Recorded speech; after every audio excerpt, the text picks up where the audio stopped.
যে অন্ধ যখন চোখে দেখতে পায় সবার আগে বিশ্বাসঘাতকতা করে তার হাতের লাঠিটার সাথে এটাকেই দূরে সরিয়ে দেয়। তারা আজকে আমাদেরকে ব্যবহার করে ইউজ করে জায়গায় পৌঁছে গেছে, ক্ষমতার মসনদ পেয়ে গেছে।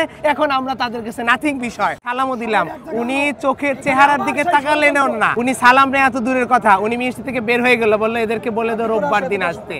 মিস দিয়ে বের হয়ে চলে গেল। উনি লিফটে দাঁড়িয়ে নামতেছে, আমি ওনার ওখানে যেয়ে 1 ঘন্টা বসে আছি। শহীদ পরিবার বসে আছে, আহত যোদ্ধাও বসে আছে, ওনাকে বারবার রিমাইন্ডার দেওয়া হয়েছিল।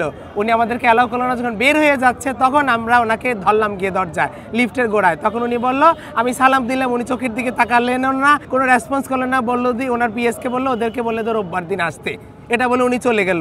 আমরা জাস্ট, যেহেতু আমাদেরকে এখান থেকে বলা হয়েছে ঐকমত্য কমিশন থেকে যে আইন উপদেষ্টা একমাত্র এটা সংযোজন বিয়োজন করতে পারবে এখানে, কারণ এটা সম্পূর্ণ সনদটা তৈরি করতেছে আইন মন্ত্রণালয়। এর জন্যই আমি ওনার কাছে ছুটে গিয়েছিলাম, আইন উপদেষ্টার কাছে। উনি এটা কোনো তোয়াক্কা করলো না। তো আমাদের এখন চাই কি, আমাদের যে সাংবিধানিক যে আমাদের যে আইনি যে ভিত্তিটা, সেটা এখন আমাদের নিয়ে এই কার্যক্রম, আমাদেরই এখানে কোনো অংশীদারিত্ব নেই। আমরা কিছু জানি না যে অন্ধ যখন চোখে দেখতে পায় সবার আগে বিশ্বাসঘাতকতা করে তার হাতের লাঠিটার সাথে এটাকেই দূরে সরিয়ে দেয়। তা না হলে 1.5 ঘন্টা বসিয়ে রেখেছে। আপনিই তারাই দেখেন কোন উপদেষ্টারা কি করেছে। আজকে এই যে একটা রাষ্ট্র নতুন করে বিনির্মাণ হলো, যদি ফ্যাসিস্ট সরকার থাকতো আগামী 42 সাল পর্যন্ত কি হতো কেউই জানতো না।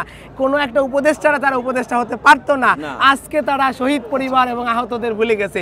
তারা আজকে আমাদেরকে ব্যবহার করে ইউজ করে জায়গায় পৌঁছে গেছে, ক্ষমতার মসনদ পেয়ে গেছে। এখন আমরা তাদের কাছে নাথিং বিষয়। তারা তো অ্যাজ ইউজুয়ালি বরাবরই আমাদের সাথে বেইমানি করছে, জুলাইয়ের সাথে গাদ্দারি করছে। তা না হলে আমাদেরকে তারা কোথায় 1 বছর পরেও কোথায় আজকে শহীদ পরিবারের সম্মান, রাষ্ট্রীয় মর্যাদা, কোথায় আহতদের সম্মান, আহতদের রাষ্ট্রীয় মর্যাদা? বা এই যে জুলাই সনদ করলো, বলে না যার বিয়ে তার মত নাই, পাড়াপড়শির ঘুম নাই। শহীদ এবং আহত পরিবারদের নিয়েই সেই জুলাই সনদ, যেখানে তারা জানেই না এই বিষয়গুলোতে, তারা অবগত না, তাদের অংশীদারিত্ব নাই, তাদের প্রতিনিধিত্ব নাই। তাহলে কাদের নিয়ে করতেছে, কাদের নিয়ে এই সনদ দিচ্ছে এই সরকার?